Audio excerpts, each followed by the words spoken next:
हमारे विशेष कार्यक्रम search story में आपका स्वागत है। मैं हूं कंचन।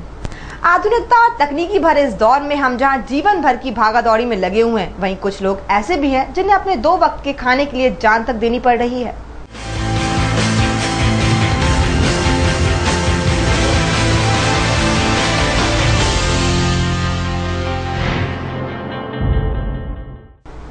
जी हाँ, आज हम आपको जीवन के एक ऐसे सच से रूबरू कराएंगे जिसे देखने के बाद आप भी इस सोच में पड़ जाएंगे कि आखिर ये लोग जिंदा कैसे हैं। इस सच को देखने के बाद सरकार और राजनेताओं के सारे दावों की पोल खुल जाएगी। आज हम आपको एक ऐसे गांव का नजारा दिखाएंगे जहां सरकार की ओर से चलाई जा रही तमाम योजनाएं दम तोड़ती नजर आएंगी। तो आइए शुरुआत करते हैं इस गाँव के सफर की। एक गाँव ऐसा भी जहाँ न पीने को पानी है, न बिजली, न रहने को घर है, न चलने को सड़क। दूर दूर तक फैली है सिर्फ बंजर जमीन। गांव में खुली सरकार के शिक्षा अभियान की पोल। गांव के किसानों ने कर दिखाया करिश्मा। बंजर जमीन को बना दिया उपजाऊ। लेकिन गांव पर है भूमाफियाओं की नजर। अधिकारियों ने भूमाफियाओं से की सांठगांठ। आंखों में धूल झोंक कर चल रही है जमीन की सौदेबाजी। हम बात कर रहे हैं राजधानी भोपाल से 42 किलोमीटर दूर बसे चौकी गांव की। पथरीले रास्ते से होकर जब आप करीब 300 लोगों की आबादी वाले इस गांव में पहुंचेंगे तो आपको इस गांव में सुविधा नाम की कोई चीज दिखाई नहीं देगी। सीहोर जिले के दोराहा तहसील के अंतर्गत आने वाले इस चौकी नामक गांव में आपको पीने तक को पानी नहीं मिलेगा, न ही भीषण गर्मी में गर्मी का सहारा। यानी सीधे सीधे शब्दों में कहा जाए तो पानी और बिजली की बात करना तो यहाँ बेईमानी साबित होगा। ये तो बात हो गई बिजली और पानी की। यदि बढ़ती महंगाई के इस दौर में छत के आश्रय की बात करें तो इन लोगों के पास आने वाली बारिश में सर छुपाने तक की जगह नहीं है। ये सब देखकर यदि आप इनकी मदद करना भी चाहें तो नहीं कर सकते, क्योंकि इस गांव तक पहुंचने के लिए आपको सड़क तक नहीं मिलेगी तो सिर्फ दूर दूर तक फैली ये बंजर जमीन। वैसे तो इस गांव में बच्चों को पढ़ने के लिए एक प्राथमिक शाला है, जिसकी हालत देखकर आप समझ जाएंगे कि सरकार के स्कूल चले अभियान की क्या वास्तविकता है। बच्चों की पढ़ाई के लिए बनाए गए इस स्कूल में आपको बच्चे तक नहीं मिलेंगे। जब हमने स्कूल में मौजूद एक मात्र शिक्षक से बात की तो क्या है उनका कहना, आप ही सुनिए। सर यहाँ पे तो मतलब पानी की तो सुविधा ये है कि यहाँ हैंडपंप एक है, वही मतलब खराब है, अभी सही चल नहीं पा रहा। मतलब पानी उसमें कम आता है और कटला चल रहा है। बिजली तो साहब यहाँ पे मतलब कुछ सुविधा नहीं है। स्कूल में तो कुछ भी यहाँ पे तो बाथरूम वगैरह कुछ है नहीं साहब। यहाँ पिछले साल 61 बच्चे थे और इस बार 54 बच्चे हैं अपने पास में यहाँ पे। गांव में करीब 55 साल से ये सपेरे लोग रहते चले जा रहे हैं, जो कि सांप पकड़कर अपना जीवन गुजारा करते हैं। लेकिन प्रशासन के हस्तक्षेप के बाद इन लोगों ने अपने उस पैतृक रोजगार को छोड़ दिया और फिर के सामने खड़ा हो गया पेट भरने का संकट। अपने पेट की खातिर इन पारदी समाज के लोगों ने चारों तरफ फैली इस बंजर जमीन को उपजाऊ बनाना शुरू कर दिया और देखते ही देखते करीब 35 साल में इन लोगों ने अपनी जी तोड़ मेहनत से इस बंजर भूमि को कृषि योग्य बना दिया और खेती करना शुरू किया। यही नहीं, सरकार ने इनकी इस मेहनत को देखते हुए ये उपजाऊ भूमि इन्हें पट्टे के तौर पर दे दी, जिसका ये बाकायदा टैक्स भी जमा करते हैं। लेकिन राजनेताओं के संरक्षण में पल बढ़ रहे भूमाफियाओं की नजर इस जमीन पर पड़ गई और प्रशासनिक अधिकारियों की सांठगांठ से ये उपजाऊ जमीन उन्होंने एक कंपनी को लीज पर दे दी, जिसके बाद शुरू हुआ इस खेती योग्य जमीन खुदाई का दौर।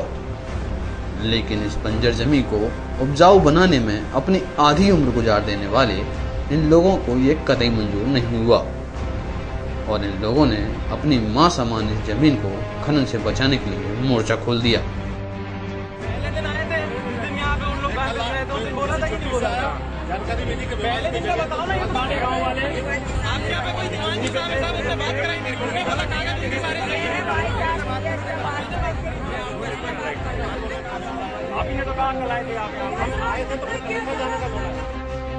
गांव वालों के इस विरोध को देख कंपनी के अधिकारियों ने इसकी शिकायत दोराहा थाने में की।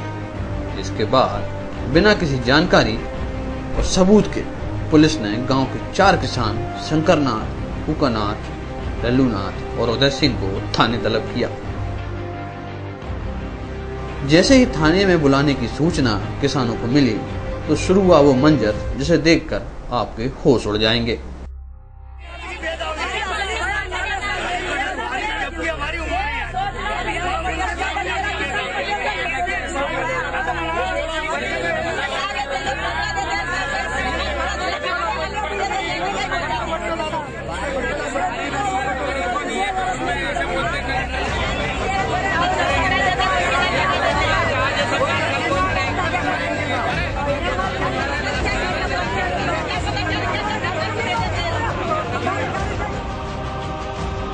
गांव के करीब 55 साल के किसान शंकरनाथ को जब इस बात का पता लगा कि खनन कंपनी की शिकायत पर उसे थाने बुलाया गया है तो पुलिस का डर और अपनी जमीन को जाते देख किसान ने खेत पर ही अपना दम तोड़ दिया और फिर शुरू हुआ गांव वालों का विद्रोह।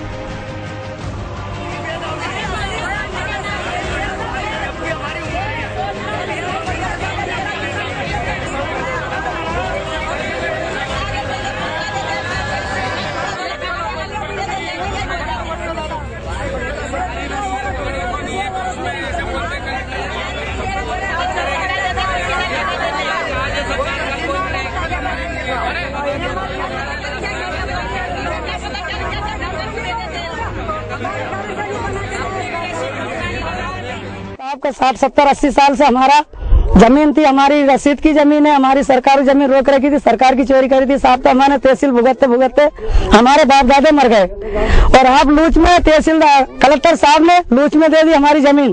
तो पंजाबी लीत में तो पंजाबी साहब आए, पंजाबी साहब ने धक्का मुक्की मार के और सबको हमको घर से बाहर निकाल दिए। वो 2 का कहना गया तो उसे खाई में पटक दिए। पानी नहीं है साहब और न लाइट है साहब, न रोड की व्यवस्था है, न पानी की व्यवस्था है साहब और न पट्टे है साहब हमारे गरीब के। और हमारे गरीब की कोई सूचना नहीं है। रांडी विधवा औरत है साहब, मेरी भी जमीन जा रही है। अपने साथी किसान की मौत के बाद गुस्साए लोगों ने प्रशासन के खिलाफ मोर्चा खोलते हुए मृतक शंकरनाथ के शव को पुलिस को उठाने से मना कर दिया।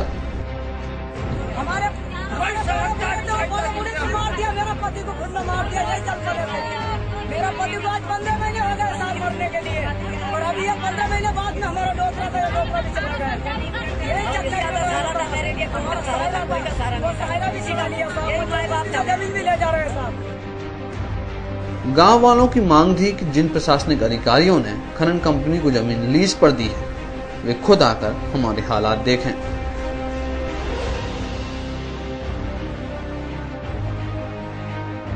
वहीं जमीन की लीज को लेकर गांव के सरपंच का कहना है कि मैंने इस जमीन को लेकर प्रशासन को किसी भी प्रकार की स्वीकृति नहीं दी है।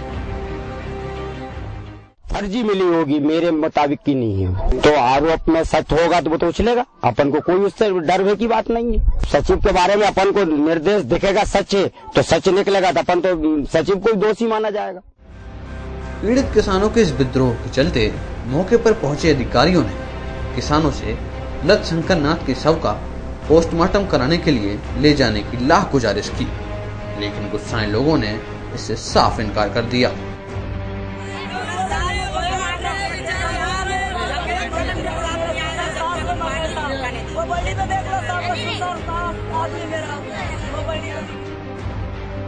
इस घटना की सूचना मिलते ही गांव वालों के पक्ष में पहुंचे आम आदमी पार्टी कार्यकर्ताओं ने किसानों से अपील की कि वे शंकरनाथ के शव का पोस्टमार्टम होने दें। तब कहीं जाकर किसानों ने शव को पुलिस को पोस्टमार्टम के लिए सौंपा।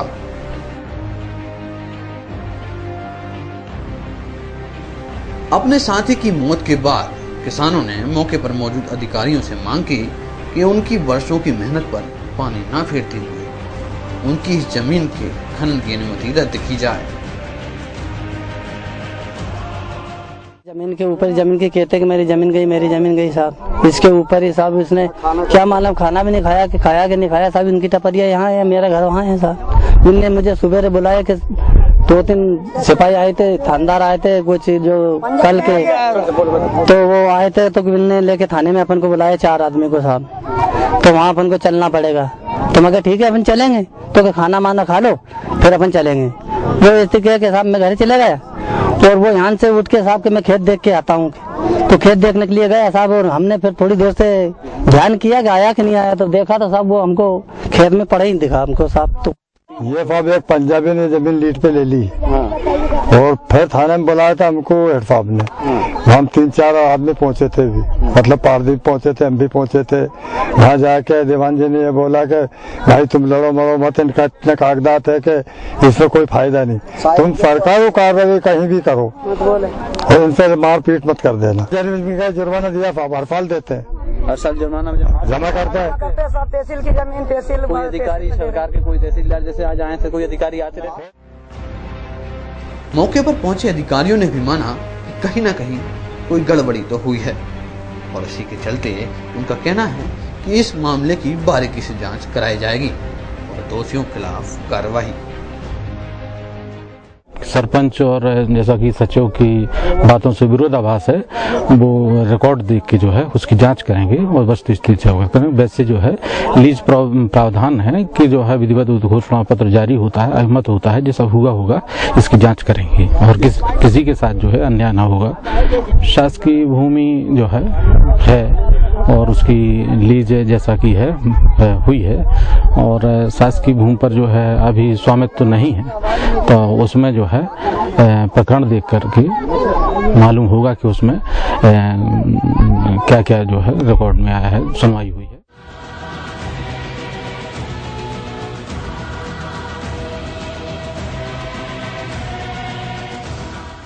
इस तरह की कई घटनाओं में न जाने कितने शंकरनाथ मौत की गोद में जा चुके हैं, जिनकी शायद हमें भनक तक नहीं है। फिलहाल हमारे इस खास पेशकश एक गांव ऐसा भी में इतना ही। हम फिर आपका सामना कराएंगे, जिंदगी की सच्चाई से रूबरू कराएंगे, सच स्टोरी में एक नई दर्द भरी हकीकत से। तब तक के लिए नमस्कार।